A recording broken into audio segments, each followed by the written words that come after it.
meeting of the Town of Hadley Ambulance Oversight Committee. On the committee this evening, with me are Chief Mike Spanknable, Joyce Chunglo, Bill Schwartfigger, our newest member, Pam Haig, myself, Molly Keegan.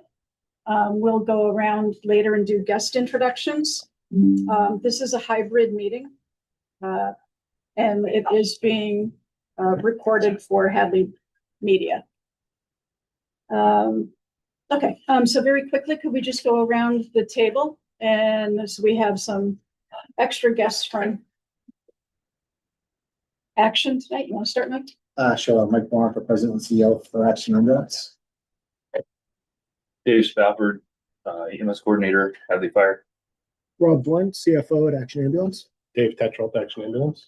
Allison Ernst, Dispatch Supervisor, Action Ambulance. Walter Jennings, President. Yeah, Joyce Chunglo, Hadley resident now. Mike Spanknable, Fire Chief. Bill Schwartfigger. MA, Finance Committee. Molly Keegan and Mike Hadley Fire. all right. So first on the agenda this evening, I wanted to introduce our new Finance Committee representative. Amy Fiden has been previously participating as the Finance Committee representative on our group. And starting tonight, we now have Pam Haig, who's one of the two newest members of the Finance Committee. So welcome, Pam. Thank you. Next on the agenda would be the approval of minutes. I forwarded to the committee for our January 5th, I believe it was, meeting of 2026. So moved. okay. Second. All right. Motion made by Joyce, seconded by Walter. So no changes or anything? Everybody's good? Okay. Good. So with that, all in favor? Aye. Okay. Thank you. All right. So going into our regular agenda. So tonight we have Action EMS here to provide their quarterly update. So Mike, do you want to kick it off? So as part of this update, we're typically looking at billing and collection activity or success rate, if I can put it that way. Call volume, response times, quality of care, and any staffing updates. And then obviously anything else you think that we need to know about. So start wherever you like. We'll finish up. I'll start with some of the data. First, now that we've and so up on the screen is the Tableau link that we provide to the town, and I just want to kind of go through a little bit of the data in terms of, especially for new members here, in terms of what's viewable through the link. And this remains active, and we have it active as a 14-month look back in terms of volume. And this is completely interactive, so people can look at different ways of what's going on with the system. So the first tab down below, what we look at the types of calls that are occurring in the system. And remember, this is a 14-month look back, so that's why you see some elevated numbers here, because some of these months have been counted. And this is what the volume is looking like over that 14 months. And what I can do is strip out. Let me do this. I can do April. Can you have your screen? Get that strip out. So let me try. For some reason it doesn't want to. We should be able. Here we go. There we go. So April.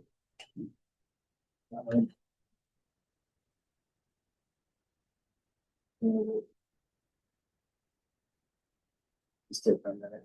Right click each one. As you see, the pie is growing. So what I'm doing is I'm adding in months from last April, December. So this will give a 1 year look back period. And then we can always look at the previous March. So the breakdown, so we can look at this in terms of calendar year, we can look at fiscal year, however we want to do it. But the call counts about over last year is about 1,189 ALS compared to 263 BLS. And those are total responses in the system, and those are requests for service. It doesn't mean that those are actual transports. Down on the far right-hand side, you have the day. This is the call count by the day of the week. These are the call counts by the month, and then these are the hours of day in which the calls are occurring. So as it comes up, it peaks up at 1 o'clock, 2 o'clock, 3 o'clock, and then the count slowly moves down. Down below is where the call counts are, the types of call are these right here in terms of are they canceled en route, are they the cancellation, there's no transport, or the patient's refused care, or that it's resulted in the transport. So this period of time that we're looking at, it's 978 transports, this many refusals, and then other no transport for various different reasons. What times now, and Dave actually brings up an interesting question. So we monitor anything that is outside of what's contractually allowed from a time perspective, and Dave is getting email notifications when that happens live in terms of elongated out of shoot time or response time. What does happen with dispatches, things do happen where sometimes the alert notification is coming out that it's a late response time. However, what happens on our overnight shifts, if there's anything that's outside of our exception area, our dispatchers go back and look at our data, and they do a quality check on the data, so that anything that's over a particular parameter, they go back and they use the GPS spreads on the truck and track it to use the GPS as the true timestamps as compared to a potential error. So sometimes they might get a notification that's late, but on the overnight, it will get changed into what the true response time was using the GPS data.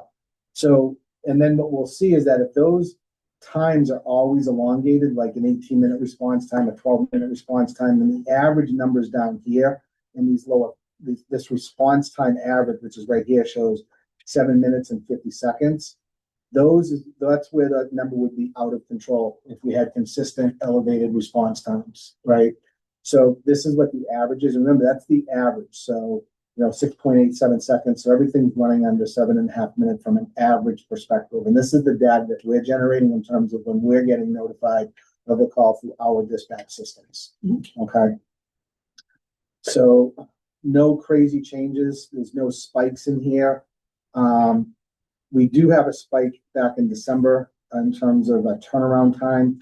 That's the turnaround time when they get to the hospital to get back into service, which sometimes is just the hospital being busy. And this was during cold and flu season this year in January as well.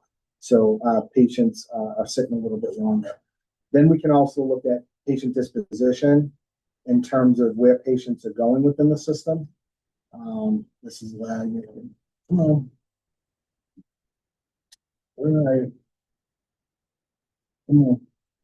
So this is the different hospitals the patients are going to in terms of the count. By far, Cooley is getting the bulk of the volume.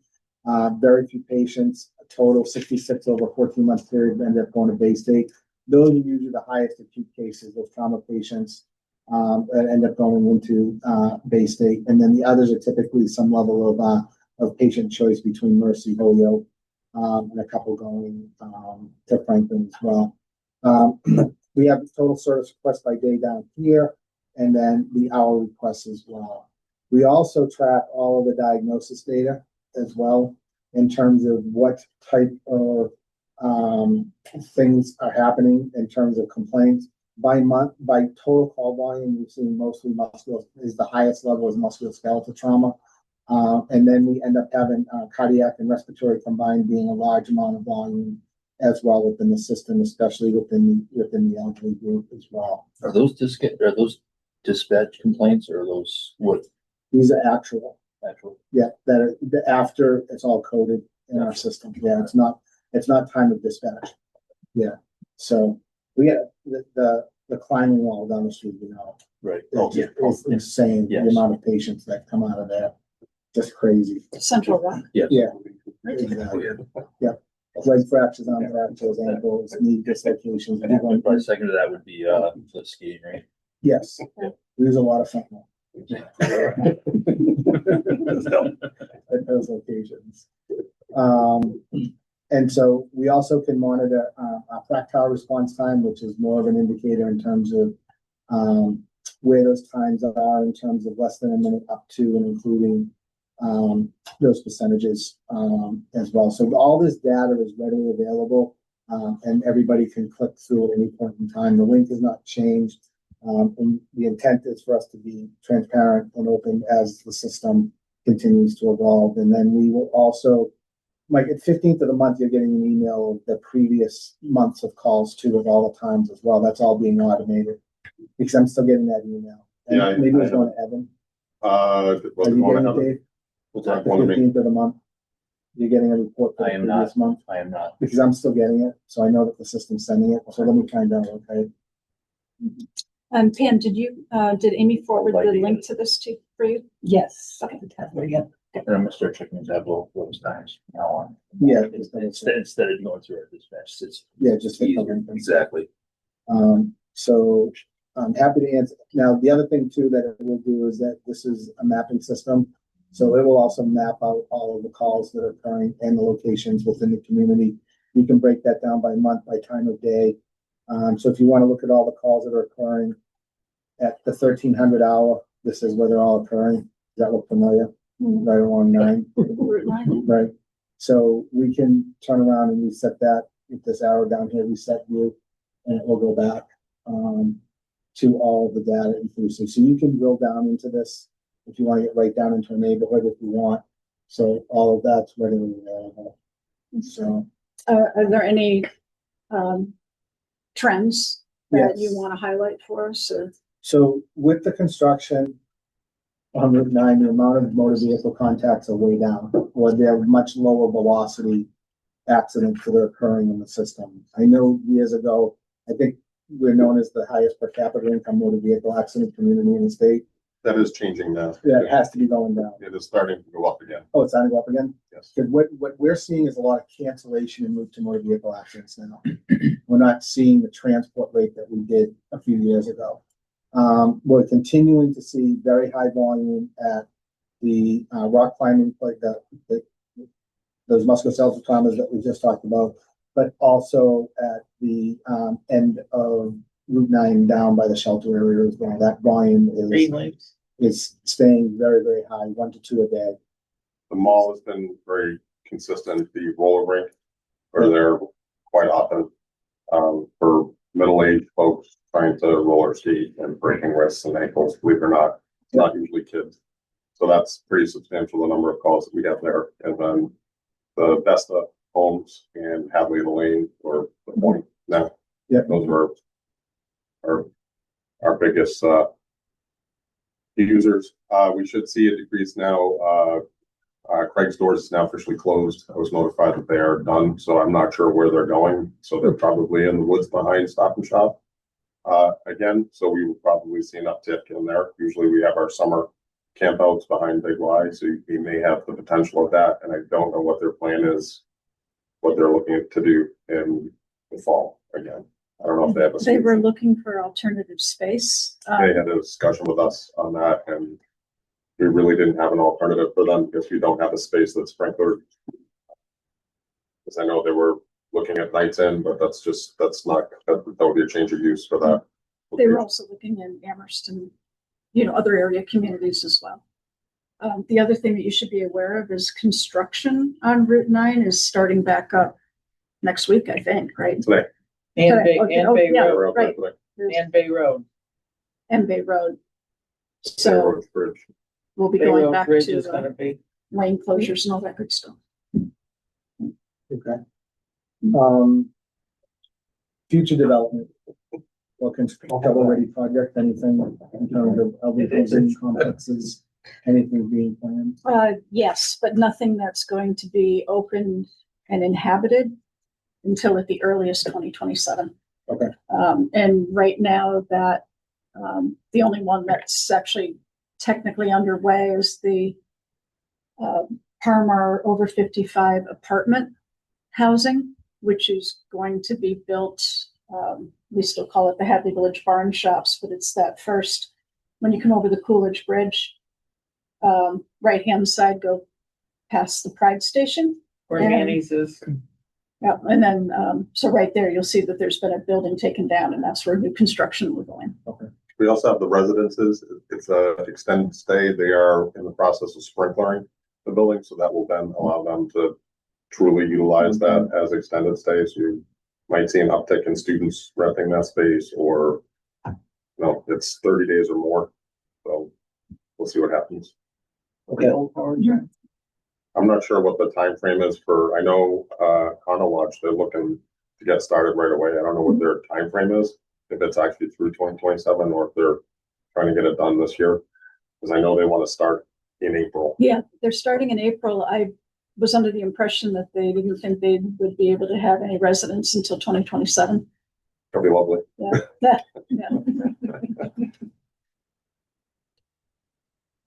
Excellent. Questions about data so far? I think it's Actually, one other thing for you, Mike and Dave. Yeah, just so you're aware of the section that's currently closed at the point is going to be opening up again relatively soon. I would say sometime in the summer. It shut down during COVID. So that entire section has been out of service. There's a new owner there that we've been working with because they weren't aware of the rules and requirements under the state of Massachusetts for doing work in the space. So currently they have an architect who has gone through that area, but that's going to be opening up. It has the rehab center in there, and then all those beds will be opening up. So I'm assuming we'll probably be seeing potential influx in that as well. I was gonna say it was the rehab unit that shut down. So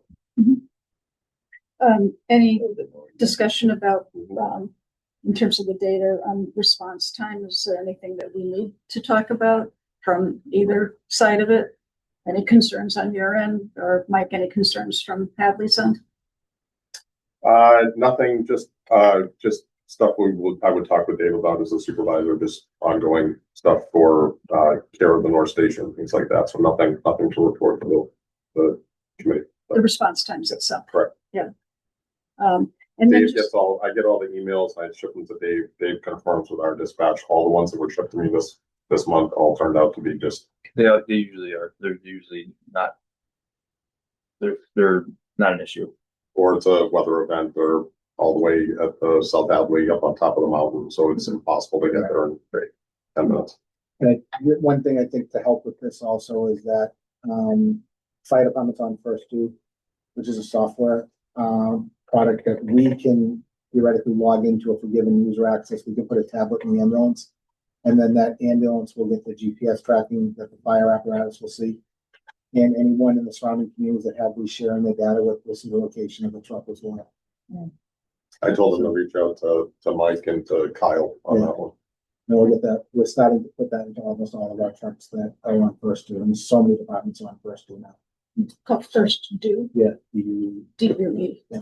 It's our incident reporting system, and it's our tracking for all our inspections. And we are now fully compliant with called Nearest, the new incident reporting system that was required to be in place by January 1st. So the guys worked really hard on getting that implemented. So we're up to speed on that now.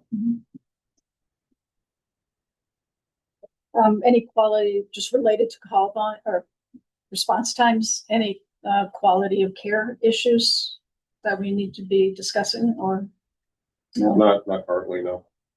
We have some clinical updates to provide the group. We are now in the process of rolling out an AI-based CQI system that is just amazing. So what will happen is, and we've tested this, and the brilliance of the system is the following. It actually gives 90% positive feedback to the provider, even if it finds something negative with the call. So they're getting a tremendous amount of positive feedback with the data that we're submitting. So what we do is we upload the statewide treatment protocols into our system, and they're getting a full analysis of the protocols from beginning to end. Sometimes it's 15, 16 points that it's hitting on per call, and says, great job documenting. You've met all the protocol 1 topics. The clinical assessment appears to be accurate and consistent through the documentation with our drop-down menus. And so what we're gonna be able to do is to take those results and feed them back electronically to all of our crews. It's absolutely amazing. And then we can also do a summary of that as well. So future meetings will be able to provide a very large, detailed synopsis of what AI is finding clinically, what we did for follow-up, those types of things. So that's the first thing. Dave, you want to talk about the other clinical stuff? So yeah, we've deployed video laryngoscopes on all the 911 trucks. So there's one in the Hadley truck and the other ALS trucks that are in the area. You guys know what it is. It helps the medics out with certain innovation, stuff like that. It just makes it easier. We're also in the process of rolling out Sapphire pumps on all the trucks so they can do infusion meds like Norepi, stuff like that. And we're even looking at, after we get those rolled out, which probably the next couple of weeks, we're going to look at ultrasound and put an event on the truck, on the 911 truck as well. Dave, at our last meeting, I think when this topic came up, you said that there were approvals needed from, was it the hospitals For the ultrasound? some That's stuff, correct. you have to go through your MedCon director, and get Well, authorizations. we just renewed it. I have to double check. We renewed all of our medical control affiliation agreements with the hospitals. We added ultrasound as an option in those agreements. As part of What it. would you be using for the ultrasounds for? Why would you need that? You can use it for diagnosing pneumothoraxes, internal bleeding, all kinds of different things that you Just can with then IV send to the starts. hospital. Okay, so you would Just like you do cardiac transmit. monitoring, and Okay. you can transmit to the Okay. facility. As soon as I was trying to figure out in my head about what you would be, you're certainly not gonna do it for DVTs. You could do it for PEs or Yeah. things like that, but yeah. So are you actively, so you're saying you included the ultrasound in the contract renewal? With the hospital affiliation agreements, yes. Okay, but have they already approved it? Yes. Oh, okay. Right. So now it's a training. So we've already deployed it in 9 New Hampshire units and it's been very successful. So we have a whole program about the training, clinical time that they need to do in the emergency room. They have to do so many ultrasounds, the readings, along with the physicians. All of that is part of a training program. So they'll have to take part in that. They're gonna have to know that they're doing so many ultrasounds a year to stay proficient as well. And then we're hoping that it provides some really good clinical stuff, really some cool high-speed stuff. It seems like you don't have enough time to do that when you, I was just thinking by the time you get to the the hospital. response Yeah. of picking up a patient and then you're kind of visualizing, I'm trying to do this in my head of what you would be doing for this patient and their first complaints to you. Sure. Yeah, what we're finding out is water's kind of seeking its own level with the New Hampshire guys. There's some stuff that they're using consistently on. We have one paramedic that's a critical care paramedic that's doing it on long distance transfers running from Memorial Hospital to Maine Medical Center Okay. about changing conditions, those types of things. Patients with active hemothoraxes, those types of things. So the field providers are using it a little bit differently though. But there's a lot of learning going on with it right now and the sharing of the results with the team, which is the important part of this. Interesting. Yeah. Yeah. We think it's going to provide some significant advantages pre-hospitally as we get better with it and understand the technology better too. Yeah. Things are changing. And the device is about the size of Dave's cell phone. Right there is the size of the Eagle device that we're going with. The ultrasound? Yeah. So let me see. It might be the It's like a Star Trek. Let me see. We've gotten there. This is what it looks like. And that's the size of the device right there. Oh, yeah. And it will go to a tablet or to the cell phone for transmission from there so it can be read. It's almost like the thing they use, I've seen them use it when they do portables up on the floors, that type of thing. It's ultra portable. Yeah. Yeah, it's a different world. Things are changing. The only other thing I have that we have to do is Amherst has requested updated mutual aid agreements. Oh, okay. So I'll work with Dave on that and get it to you for review.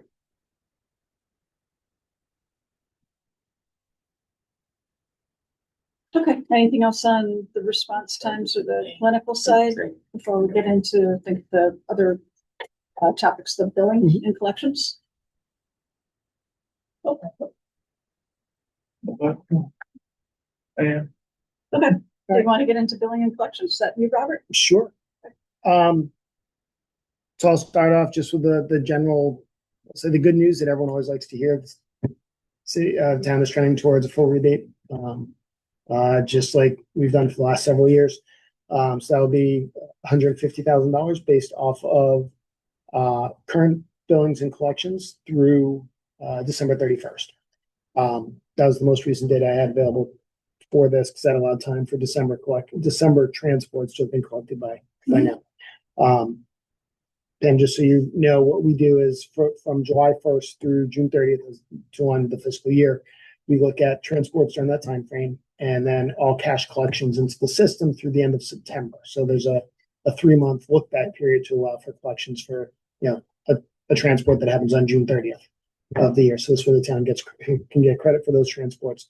And it's turned into almost every year full rebate, if not very close to. During COVID, it wasn't quite there.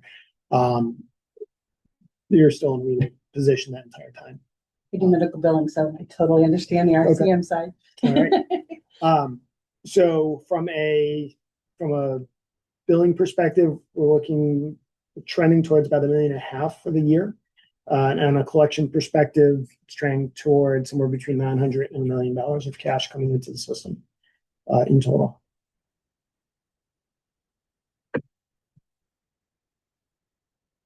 How much more than when we started this in 17? Is it? I know we had a drop in 2020, 2021. Mhm. Has it gotten back to where it was pre-COVID? In terms of billing collections, Billing collection. I can look I would something up. imagine it probably is. Yeah. We might have to take some time to look back at that. Yeah. I can look at what the rebate calculations were for the last couple of years and just get a rough idea.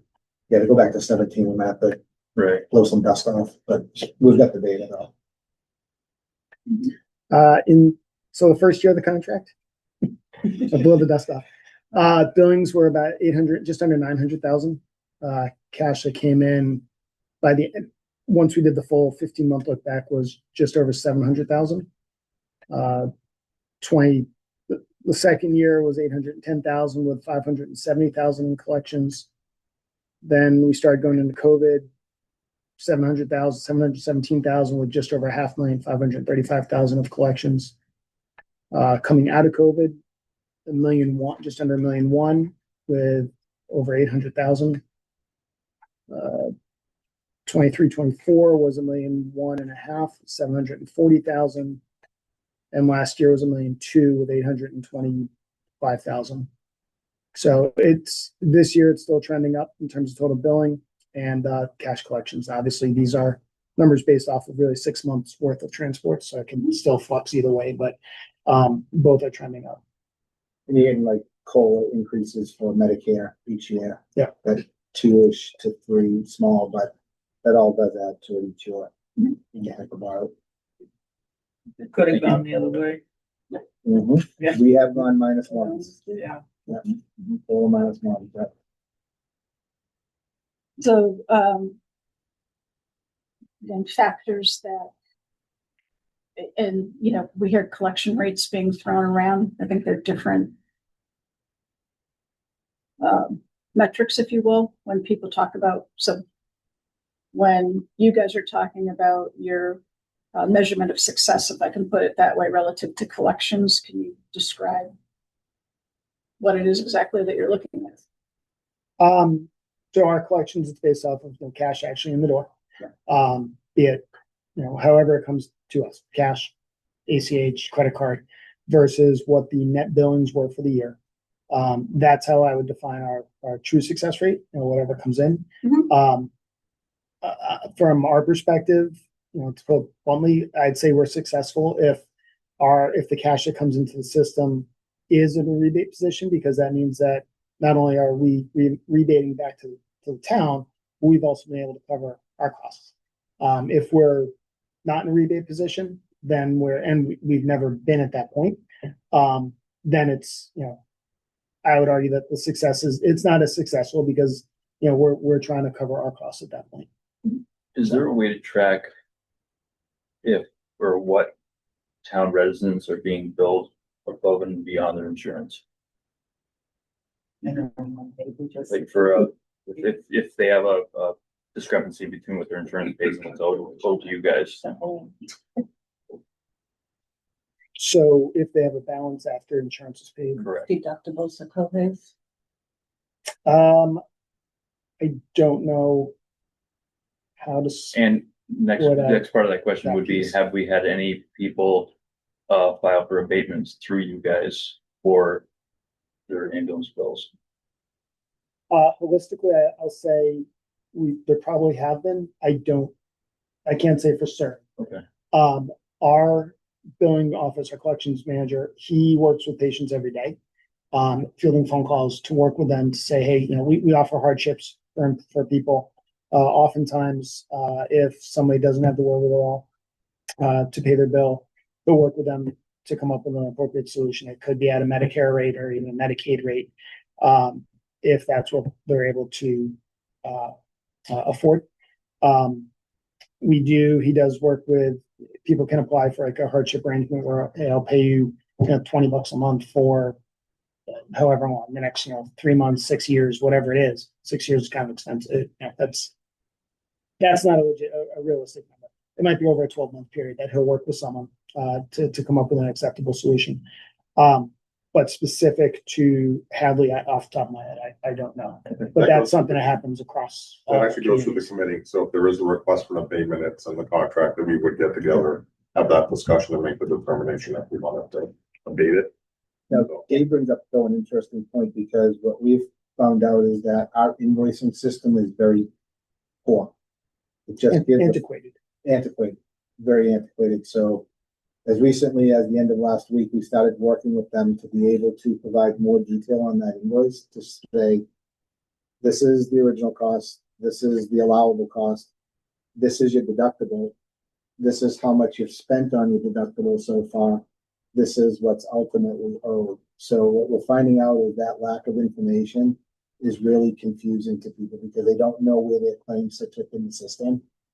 There's a number of patients so if we have a name and date of birth, we can identify what type of insurance someone has and how much deductible is still left on it. And what we will intentionally do is hold claims waiting for the deductible to be spent and then release them so that they're not out of pocket for the claim, is what we'll do. We're debating right now whether we usually 75 days, I think we hold it for. We're talking about extending that further because hospitals, doctors' offices, and other groups are very late in submitting claims. And so that becomes a balancing act because they are so far behind some places. I know Massachusetts has a very short filing time. It's only 90 days for all your carriers, so you gotta be careful. Medicare's a year. Medicare's a year, but everybody else. And some others are 90, some are 30 as well. So that's the balancing act. But usually that like Medicaid is the most strict of all of them. So we know that is, so that gets sent. But we usually get paid for Medicaid and Medicare within 14 to 17 days. It's the other carriers that string everything out across the board. So we're working right now so that when they get something, they have that explanation right in front of them, which is going to eliminate a lot of confusion. The other thing that we're going to start doing is one community's asked us to put somebody in town hall for like an hour and a half once a month to be able to be there to answer any particular questions. So we're holding office hours. So we're going to test that out starting the second Tuesday in May. So we're going to do that. We just got it all worked out as of this morning in terms of the location in town hall. It's going to be in Camden. And so Allison's going to go over for an hour and a half that morning, and we can Zoom back to the office or answer questions. So it's all face to face. So we can look things up. We can explain to them in terms of where things are at in process to be able to demystify the whole claim process because it's confusing for a lot of people. One other question on billing. The doctor's offices nowadays, well, as of recently, they have to list what they're going to charge their patients up front.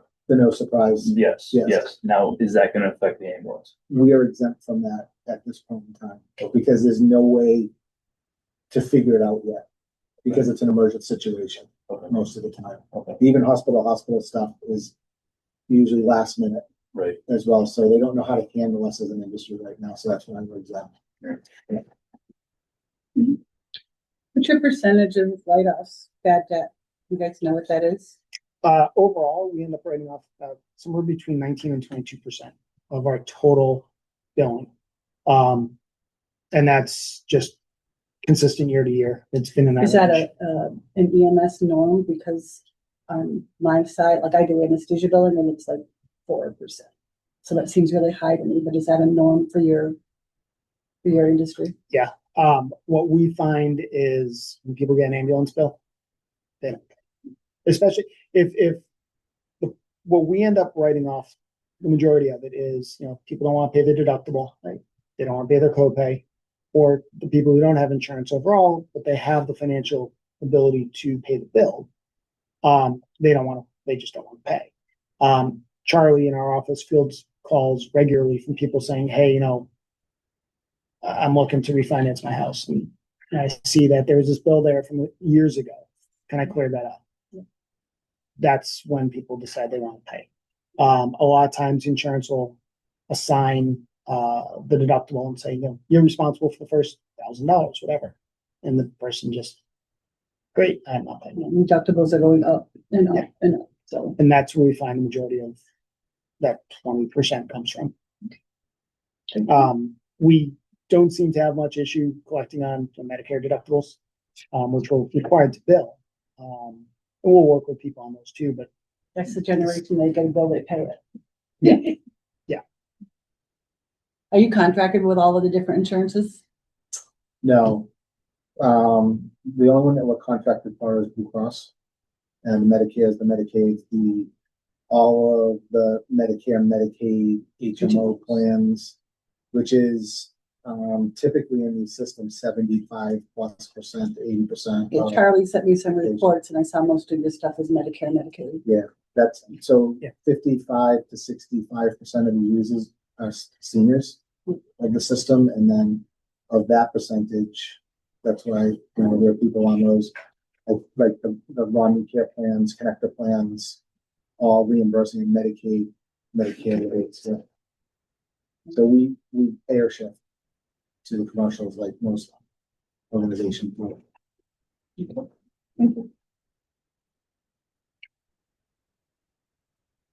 No, you good. Good. On the pro EMS, so the stuff that we're billing for, that we were billing for the Right. BLS side of it. Anything dramatically different on here from, No, we haven't done a run since January 1st. but I mean, no outliers relative to Action's performance on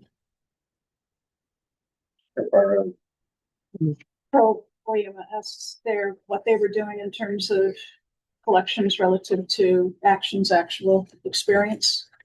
Oh, they're still working on past bills, obviously, for us, and there's stuff that's still in the works of for being collected. Oh, yeah, anything in the pipeline, they're still Right, working but on. we still, Stuff still trickling in. yeah, But yeah. and there's still our billing company. Okay, but I'm saying there's no huge disparity that pro EMS is collecting at, No, just making sure. Yep.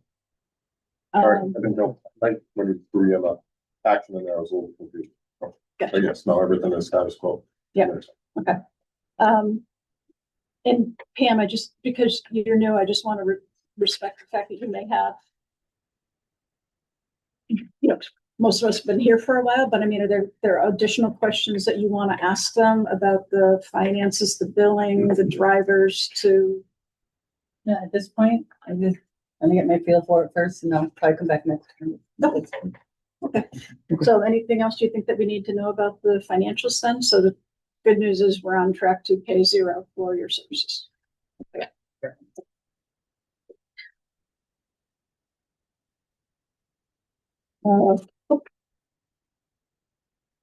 Okay, any staffing updates that we need to know about or staffing issues, Mike, on your end? We talked. Yeah. Talking about action, right? Yes. Whoa. That'd be really mean, yeah. I would ask that of action. You know, I've heard through the pipeline, there might be some changes, but I haven't heard that official yet. So I'm not sure. As of right now, we're status quo on we've been hitting all the ALS levels that we're supposed to have every shift. I haven't heard that that's gonna change anytime soon. I'm hoping it won't. Med 2 has been coming up, as often as they can for second calls, when they're available. And they're rolling up from Springfield? Yeah. And as far as everything else, I think I do have a bill for you. For me? Yeah, from Divine Overhead Doors. They finally got me the bill for, I gotta get that out to you. Okay. I haven't not. Take your time. No. I'm good. And wait for the door to open? When Med 2 comes up, is that ALS or BLS? It depends on the truck. Sometimes it's ALS, sometimes it's BLS. More often than not, it's BLS. But we have been staffing a second ALS truck out of Springfield quite often now as well. And if they're available, we send them first. Does it add to the confusion if Med 2 identifies as Med 2 when it's BLS? When they come to town, they usually notify the dispatch if they're ALS or BLS. Would it make sense to do ambulance 2 as opposed to? It depends, because then if you have a third truck coming up, that's gonna be Med 3, you know? So either way they sign on a town, they'll say in town at the ALS or BLS level. There's usually very little confusion on it. Okay. So. Good question, though.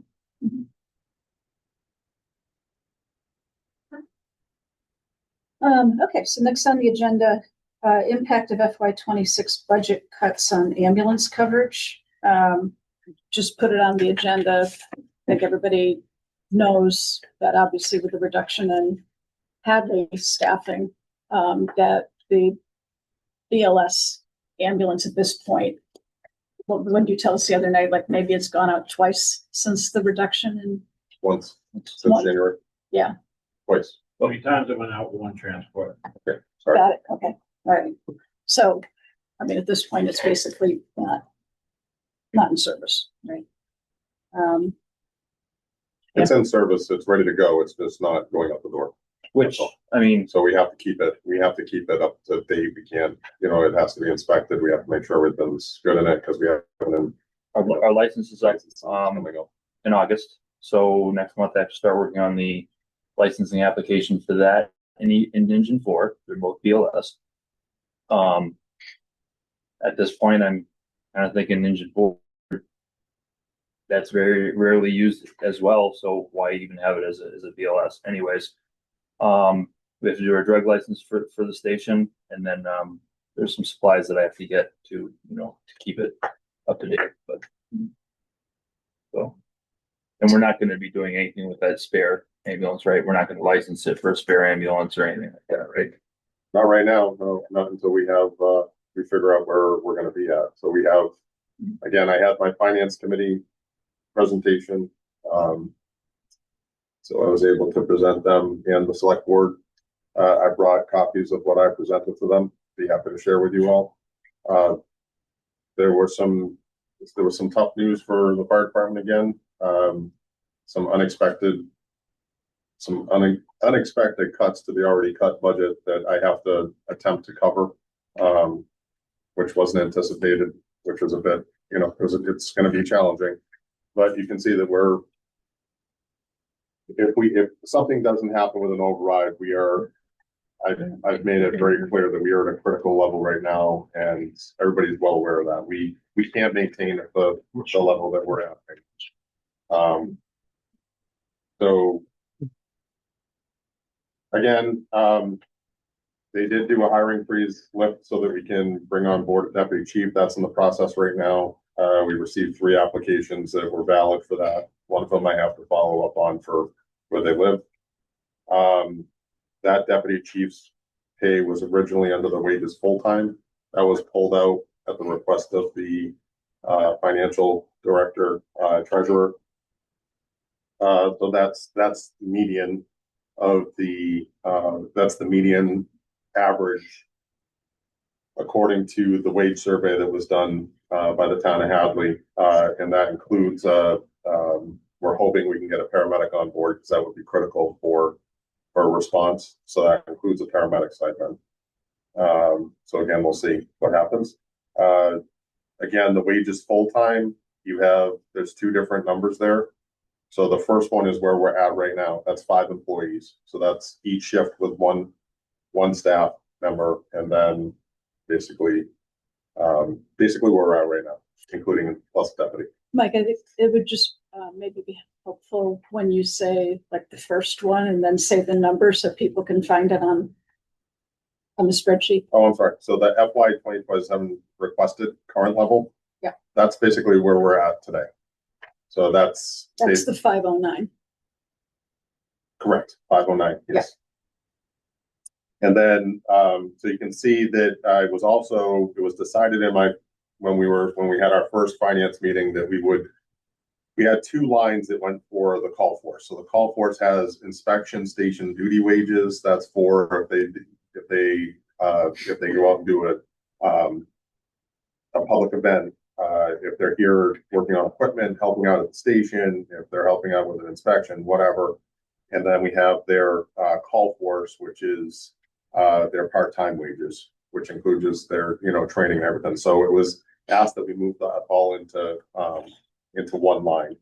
Unfortunately, the 20,400 didn't make it into that line. So that was left at 30,000. So now I have to figure out where I'm coming up with another 20,400 plus the 10,000 that was cut out of the call force wages.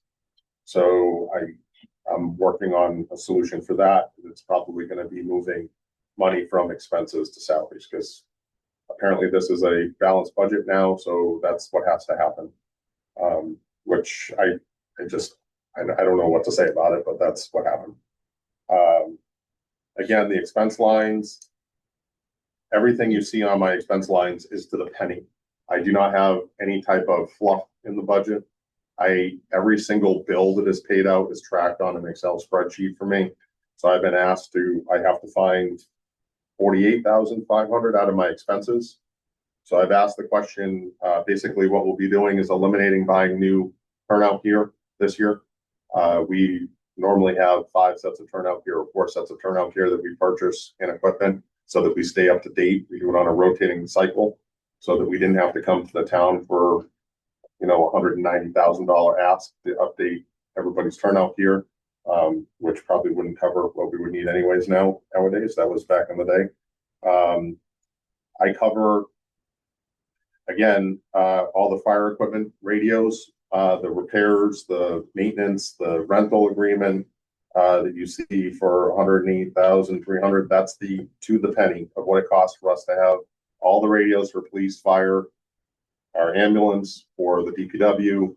That's all under one contract to get that better rate.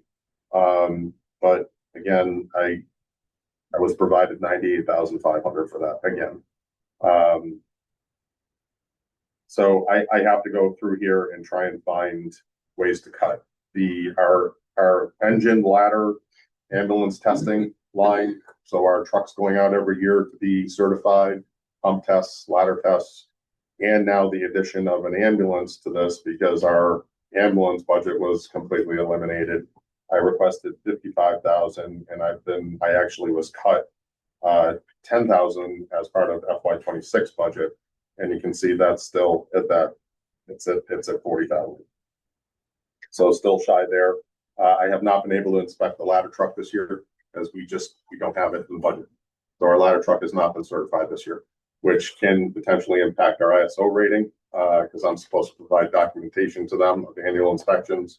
And again, I know I'm preaching to the choir here, but I don't have a solution. Our extinguisher maintenance line, we waited a year to do some updates. My budget covers over 280 extinguishers for the town of Hadley for every department. And unfortunately, we're on a crappy year where we have to do 6-year maintenances and hydro tests, which again, if I find a tag on somebody's in their personal commercial space and they don't do it, they get written up for it.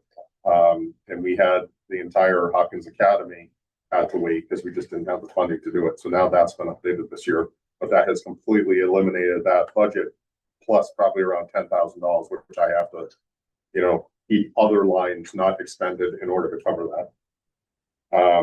So again, I don't have a solution unless we can come up with a way to somehow bridge this gap for the fire department. And I know that the finance committee and the select board are working on a solution, and hopefully we can come up with something, but I don't know how we can maintain at this level anymore.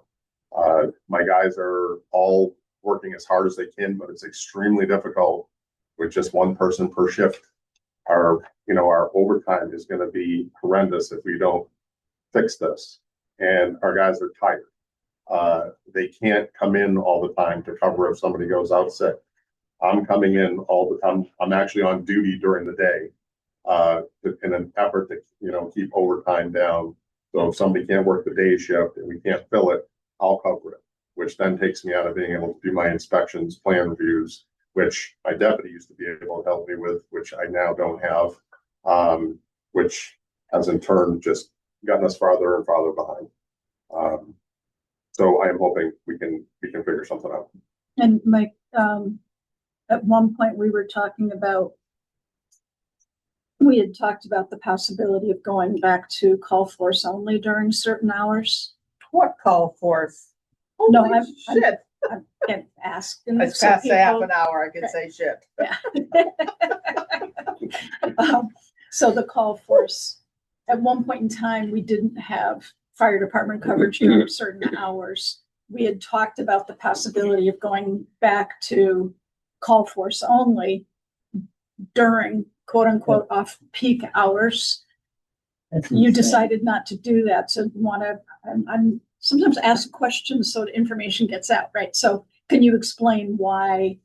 Well, we had that was a potential only option for when we lost the half the department for the full-time folks to go back to a 12-hour, the 4-on, 4-off schedule, and then try and cover it the overnight with call force.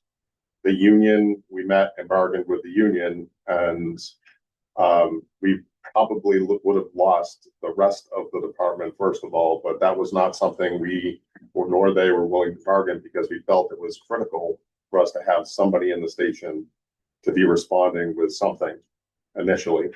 And that was my recommendation to the select board, that we remain as the 24 and not go back to, we were relying on the call force to try and step up to come in and be a second person going, so I wouldn't have to go all the time.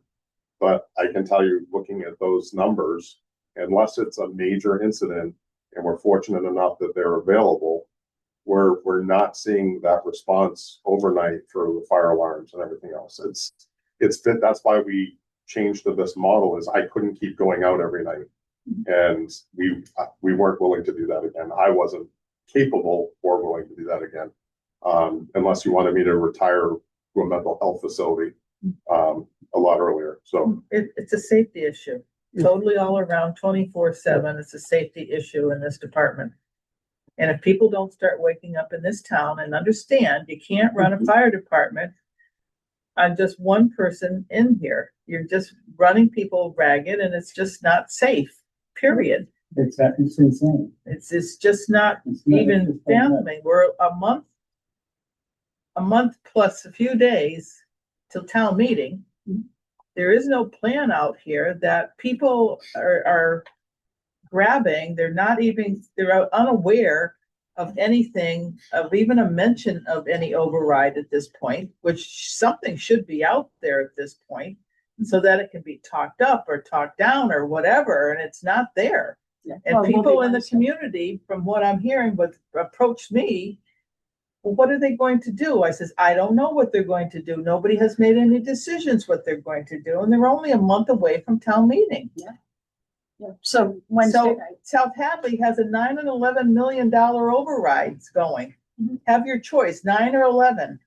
We don't even have anything. We have no menu. We have no nothing that people can pick from. And so whatever you're gonna do, again, it's gonna pit one department against one another. And you just can't do that. And you can't within a month's time go to people and say, we need to do this and offer them that at this point. It's just not fathomed to do that. We need more time to get out there and to have people understand what is going on, and nobody knows what's going on. Well, the challenge, Trace, is that if we don't try to get it done in time for this town meeting, then we're putting ourselves in a situation where the layoffs have July to happen. 1st, you have to have something before the beginning of the next budget. June 15th is the drop dead, because that's when the school department would have to lay people off by contract. Yes. So that's why we're gonna have to go for the annual town meeting. I mean, it's not ideal, but we have to do. So Wednesday night, the finance committee and select board, that is the discussion, and hopefully we'll have numbers coming out of that meeting. Is there a meeting tomorrow night? We have FinCom meeting tomorrow night. Right, And so then that we they meet can with them confirm. Yeah. on Wednesday. It has to get out there now. We're working on it. You know, I've been doing this for 40 years. We're behind the 8 ball. We're behind the 8 ball. A month away, we are totally behind the 8 ball. I don't care who's sitting where. We are not where we should be at this point. With everybody that came out last year and bitched about going for a $400,000 override or a $2 million override, we're worse off now this year. And nobody has stepped up to do anything. Yay or nay, nobody has come forward with any type of solutions. All anybody does is bitch. And I'm going to say that word because that's all they're doing. They're crapping. They're saying money is being spent here and there unnecessarily, and nobody has still come up with a solution. And I'm tired of hearing people complain about it and not doing anything about it. It's not necessary. And we're in a dire situation. All I've been doing is business for 40 years. Mhm. Both as a firefighter and as a fire chief. And I see the town of Hadley as a train wreck about to happen. Somebody is gonna lose their life. Having one firefighter in a fire station is insane, Mhm. absolutely insane. And relying on the call force, I had that for a while as well. Sometimes you have a good call force that turns out, but they get tired of doing that too. Mhm. Especially when you're answering automatic fire alarms. I told the chief one day that you never respond to a false alarm, you only return from it. And that's unfortunately the kind of attitude that I see right now. Sending just one man out, one person out is crazy. Also breaks every rule in the book. And sooner or later, the town is gonna face a real catastrophe. Whether that be the death of a civilian, or God forbid, the death of a firefighter. Just don't do these things. I don't understand it at all. It's just plain nuts. So getting back to these numbers, where does this $63,000 go? Where does that number go to? That's in the special revenue account. So any funds that come in from our receipts goes into that special revenue account, and that does need to be appropriated at town meeting. So anything that is in there, I know that it has consistently been utilized by the treasurer, finance director, and put into ours, but it needs to be, in my opinion, should be a decision of this board. We should make a recommendation of what's getting pushed from that into the fire department. Because we really need to start a reserve. Hasn't been going into, It can't go into general fund, it has to go into fire EMS. So sorry, Joyce, what's the 63,000 you're looking at? I'm looking From at the EMS. totals for the EMS, the lockbox, credit cards sent directly. Yield to date right now is 63,000. It's on the pre-EMS solutions. Bottom That's a page. moot point if we don't have staff to run that Yeah, ambulance. yeah. That's a moot point if we don't have staff to run that ambulance. It only, No, but this. that's what's there right now. That's what's there right now. So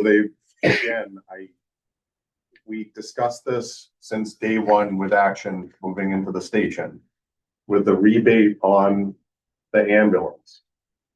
Why are we putting the full rebate Right. to pay the next contract and not building out our service with a portion of it.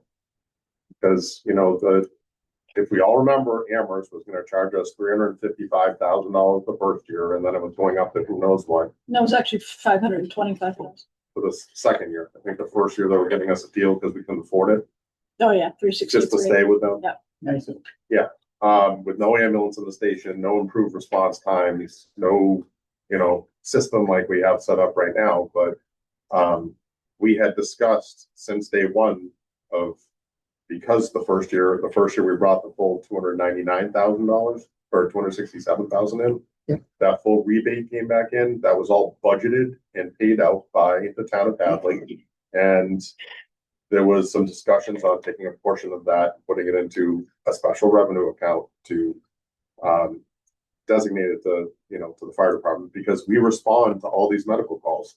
There's, you know, we're assisting action. There's how many times, like, am I supposed to submit a bill to Action EMS because my firefighter is getting on your ambulance and driving it when we have a code going on in the back? You know what I mean? No, we're working as a team here, but there should be a review of what that revenue coming in to Action and our rebate. There should be something that should be covering the expenses for our time getting on the ambulance and helping out, because there's a lot of calls that we have to be there with you guys.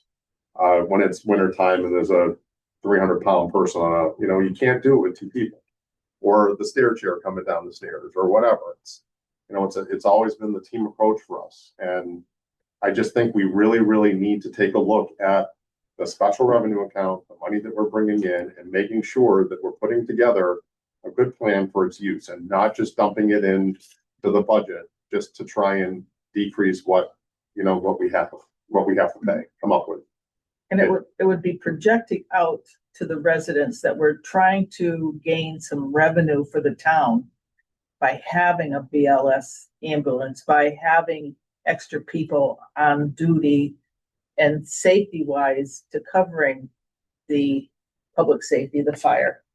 I mean, it would be a win-win situation on both ends of it to have extra personnel here for safety, number one, and for generating more money for the town. I mean, that was our goal to begin with back 20 years ago.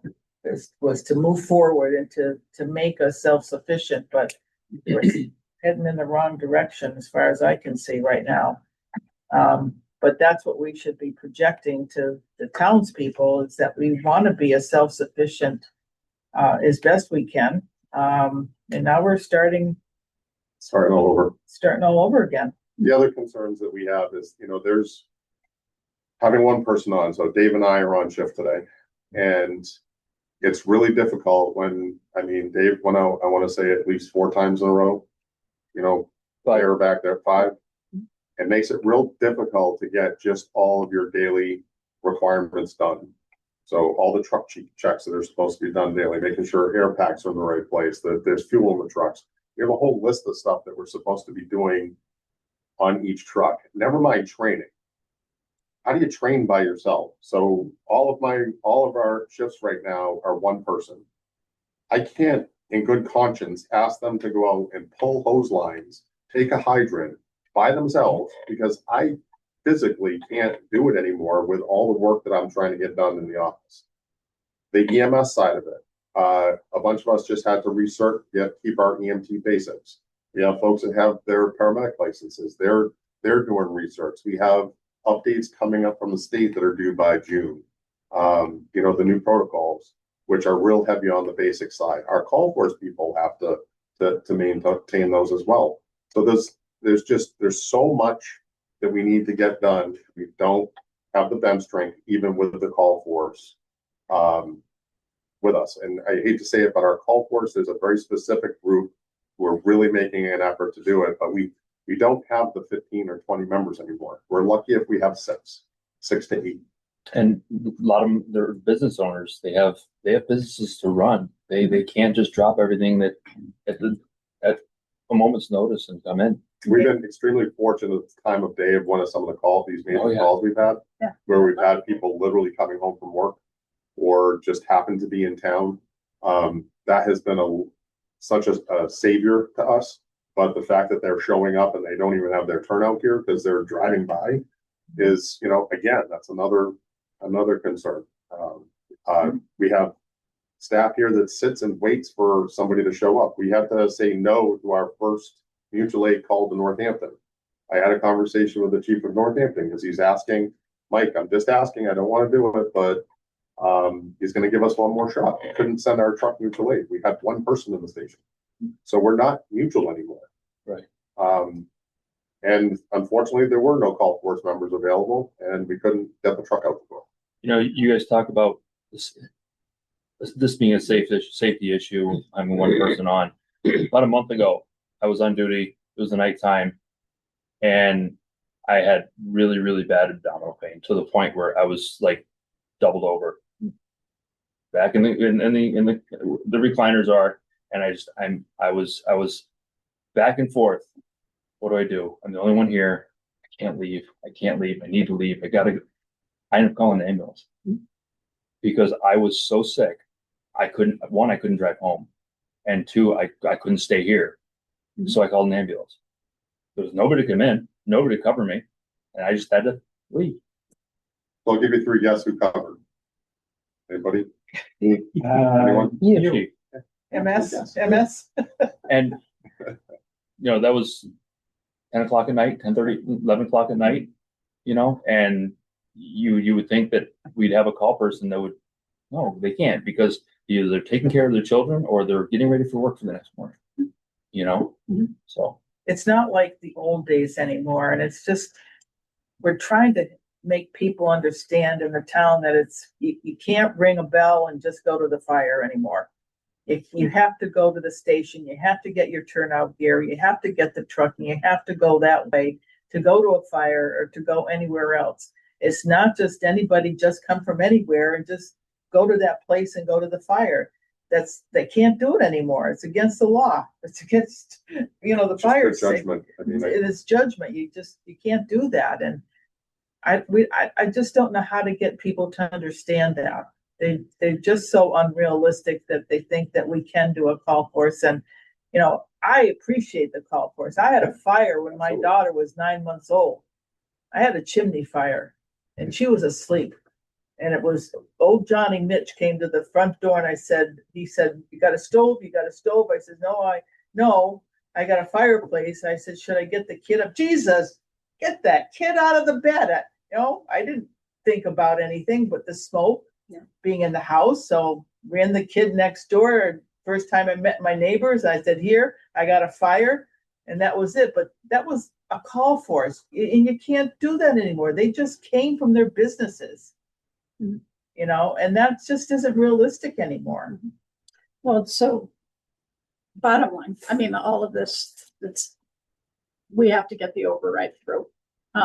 So in all likelihood, I think, and again, Wednesday night they'll be talking about it, but seems like people are leaning into a menu override where, whether it's the schools one, fire second, and then everybody else. So we'll see, but that's a discussion for Select Board and Finance Committee to finalize on Wednesday. And to Dave's point, talking about the special revenue account right now doesn't even matter until we get the staffing. No. So, that's the most important thing to have. It's the staffing. It's the staffing. We got to get it through. The only thing that I do ask, though, is that we have to make sure that if that money is going to be appropriated, that we're actually appropriating it to the right budget.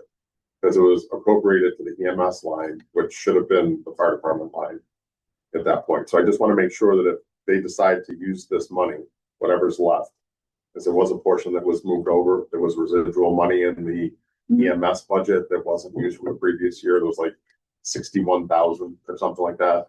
But there is money in the special revenue account from our ambulance receipts, and we just need to make sure that that's appropriated correctly.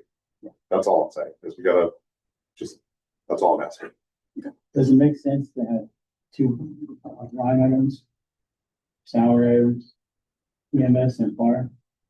No, it's all been combined into one. It's now a fire EMS budget finally. So That was, it was before that way. Yeah, that's what I meant. You needed to combine it. It was that way because it was being funded, the EMSR was being funded with, stabilization and free cash, which. Like a question. Oh, I'm sorry. Comment as a non-ambulance. No, that's okay. You've been trying to. We talked about trend with action. Yeah.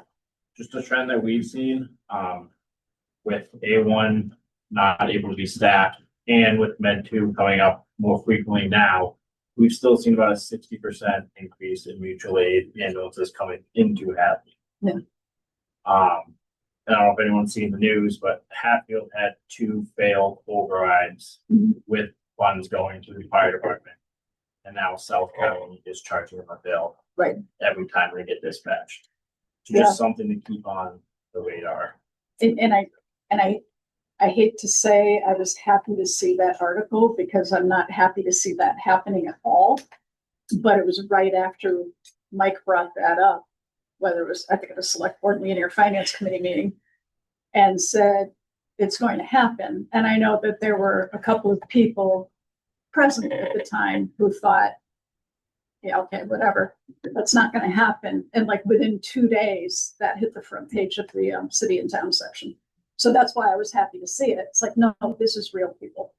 Yeah, So where would we get the money for that? exactly. You know, another how? Special revenue, special revenue. Special revenue. Another how? $350 every time somebody else comes from another town. Every, That'd be nice if it was through. Huh? Yeah. I know. Who drives it? Yeah. And then the other, Stand over the bridge. Ship together, you do. the other agenda item I put on here again, you know, just recognizing that Pam's new and sometimes it's worth just walking through this again, is the, what do I want to call it? Considerations, I think it's probably a good word. The considerations for having everything fully in-house, meaning that, you know, there's not a third-party contractor, that our fire department is fully staffed to provide the first ambulance, the second ambulance, all of it, versus what we're doing right now with I called it a third-party hybrid model. And that's kind of hoping that there's usually, I mean, on these guys to help with the conversation, but so if we just start at the top, and I say top mentally, the financial picture.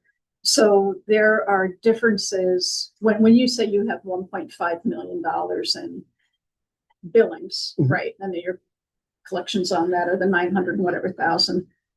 There's a difference between what a third party contractor bills and what a municipal ambulance bills, correct? There can be. Okay. So the Medicare, Medicaid rates, those are the same, no matter which, who's transporting, who's billing. It's the commercial rates that are set differently by, or could be set differently by the town and a third party provider like an Action. We obviously have set our own rates historically and can choose to increase or decrease or hold flat, year over year. Towns, Mike, you may have had experience with this. I don't think we've never experienced this, at least in my tenure with Action in the communities that we're in. We haven't had a town vote essentially or a committee come to us and say, this is what the rates are for, ambulance, for, different levels of service. The flip side, when the town has their own ambulance in-house, you've come up with your own rate. And that's what you choose to either bill, not bill, collect, not collect, how often, how soon you want to write it off. I will use Westford as an example. That's my town. The last time I looked at our rates, they were significantly, they were low. They were probably like 2x Medicare. But the town was also writing off $1.5 million a year in uncollectible amounts. And that's just a number that they would put out in the warrant every year saying this is what we collected. And in Westford, again, as an example, they decide, okay, after I think it was like 70 days, if they haven't collected it, they just walk away from it. Because it's all in town. There is no third party. that's just the election that the town has made. So every town is different in how they want to set when their we're- rates and what they want to pursue and how they go about doing that. So when we're comparing, like if we just looked at call volume and said, oh, you know, here are 5 municipalities that have, I'm sorry, I don't even remember the numbers, 1,200 calls or whatever, ambulance calls, is that about right? What do you get? Do about what, 1,000 transports a year? Transports, yeah, Transport. but So there's a difference between transports. and- exactly, yeah. But if you stuck with like call volume and said, here are the municipalities who have ambulance call volume that's comparable to our town. Mhm. But then you looked at the actual revenue associated, again, I'll call it gross billing or whatever. Yep. Associated with that, it could be wildly different, Correct. right? And that could be based off of, what's the demographics of the town, where it's located. There are towns that, closer toward Boston that might have similar call volume or transport volume, but everyone that lives in town and the majority of the population is all commercial. So they, in that instance, there may not be a subsidy needed to help support the fact that, and I know these aren't the right numbers, but, Hadley might be 80% Medicare and Medicaid, but I'll use Westford, and I'm making numbers up, might only be 20% Medicare and Medicaid. So you've got the commercial shift, to use Mike's term from before. And you're talking commercial insurance. Commercial insurance, yeah. You've got that difference that helps make that up. So they could still be wildly different. Commercials tend to pay way higher, obviously, than Medicare, Medicaid, but you can negotiate your contracts. Our rates for A1 came from looking at all the different fire departments in the area. Like a market. The rate market, kind of- exactly. So we pretty much are the same as what Northampton or Amherst or South Hadley or what they charge. Which is, I'll say on an ALS run, about $1,000 cheaper than Action. Where Action, a $3,500 ALS run, our run is 2,000 to 2,500. So there is a difference. Right, but if you charge 2,500 and he charges 2,500, but you're both billing Medicaid, you're both gonna get the same Correct. amount of money. Correct. Your adjustments are gonna be way higher. That chase it. Okay, so anything else on the revenue side that people should know in terms of differentiation? Because I think most of it's really on the expense side, but Revenue side. No. Okay. okay. So then on the expense side, one of the things we've talked about before is the staffing must, right? Where we're unionized, right? So we have a union, so we have contractually obligated rates and increases and all of that. Your non-union shop, and then on the benefits side of that, you're not putting into retirement system and all that other stuff, right? Well, we don't have pensions, but in Action's case, we have a 401k plan. We only contribute for people who actively enroll and participate. There's nothing that says, you work for us, we are contributing. It's, well, you have to enroll. And only to a certain percent that will match against. That match is also discretionary. We've never had an instance where we've said, nope, we're not doing a match this year, but it's not a guaranteed match. We match on a weekly basis with every paycheck. I know other companies wait and do, once a year if they have the financial ability to do so. We have to match weekly. From a benefits perspective, one of the, I'm smirking, one of the things that we get the benefit of is a lot of our employees, their full-time job is working in a municipal fire department. And they take the town benefits. So when they come to us, they don't need our medical or dental or vision. So we do get that potential cost savings there. We probably also have a little more ability to control and pull levers in terms of what our insurance does or does not cover. Because we actually get to design our plan versus what I'm presuming is more of a townwide, this is what everyone in town is going to have available to them if they're working for the municipality. Yeah, so we're insurance captives. in a lot of our models, so our price for insurance is substantially cheaper. Because we're able to design the plans and also our comps cheaper. And we're continuing to find other creative ways to drive insurance costs down through being involved in reinsurance organizations and things like that. So those high-end costs we're able to control a lot better because we do both some and different levers. Yeah. Okay. And then we talked about, capital as well. So right now, all the capital's on you guys associated with the ambulances, where in-house it would all be on us to come up with a long-term capital plan to supplement the. Correct. Right. I'd say one of the benefits that we have, all things status quo, because we operate in multiple communities. When we roll out new equipment, we can shift stuff around as necessary between communities. So if we have, a vehicle that's high mileage out in Western Mass, we could move that in closer to Boston where the transports are typically closer. So that way it saves on wear and tear, it saves on maintenance. Whereas, if you have ambulance or two ambulances out in Western Mass and you have to transport someone to Boston, that takes all the wear and tear, and then it goes right back in service to do that same transport over and over. So, there's, in the bigger picture, there is more expense associated with maintaining one or two ambulances when you don't have a larger fleet to rotate through. That also affords us the ability, if a vehicle goes out of service, we can move something else in out of our not the boneyard, but our stock available. And same goes for staffing too. I mean, if you have a lean staff and people are out sick, We send Dave.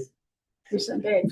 Yeah. We don't really have anybody that Right. It gives us the ability, we can pull up Med 2 from Springfield, or staff from Springfield to come in and backfill it, if not from another community that's in the immediate vicinity.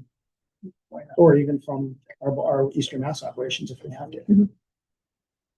So, Pam, I'll ask you, because I know we're all getting hit with, well, why don't we just do this? Why don't we just do that? So I know